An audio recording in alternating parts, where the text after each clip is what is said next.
एक बार की बात है, एक छोटा सा गांव था। उस गांव में एक गरीब किसान रहता था।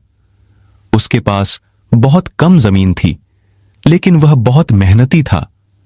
वह अपनी जमीन पर बहुत मेहनत करता था और उससे जो भी मिलता था उससे खुश रहता था। एक दिन किसान अपनी जमीन में काम कर रहा था कि तभी उसे एक चमकता हुआ पत्थर मिला। उसने पत्थर को उठाकर देखा और उसे लगा कि यह कोई सोने या चांदी का पत्थर है। वह बहुत खुश हुआ और उसे अपने घर ले गया। घर जाकर किसान ने पत्थर को अपनी पत्नी को दिखाया।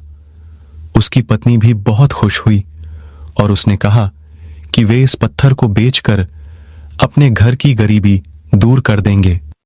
अगले दिन किसान और उसकी पत्नी पत्थर को बेचने के लिए शहर गए। उन्होंने बहुत से दुकानदारों को पत्थर दिखाया, लेकिन किसी ने भी उस पत्थर को खरीदना नहीं चाहा।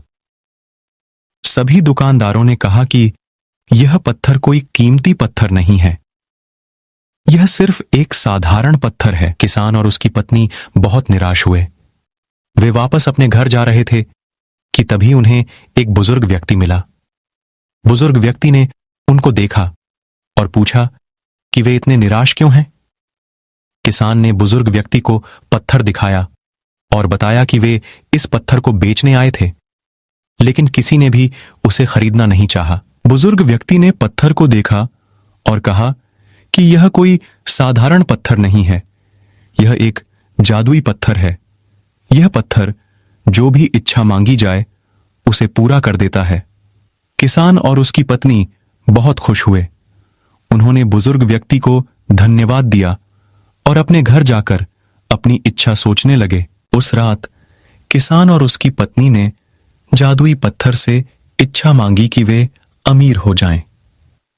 अगले दिन सुबह किसान और उसकी पत्नी उठे और उन्होंने देखा कि उनका घर बहुत बड़ा और आलीशान हो गया था। उनके पास बहुत से नौकर चाकर थे और उनके घर में बहुत सारा धन दौलत था। किसान और उसकी पत्नी बहुत खुश थे।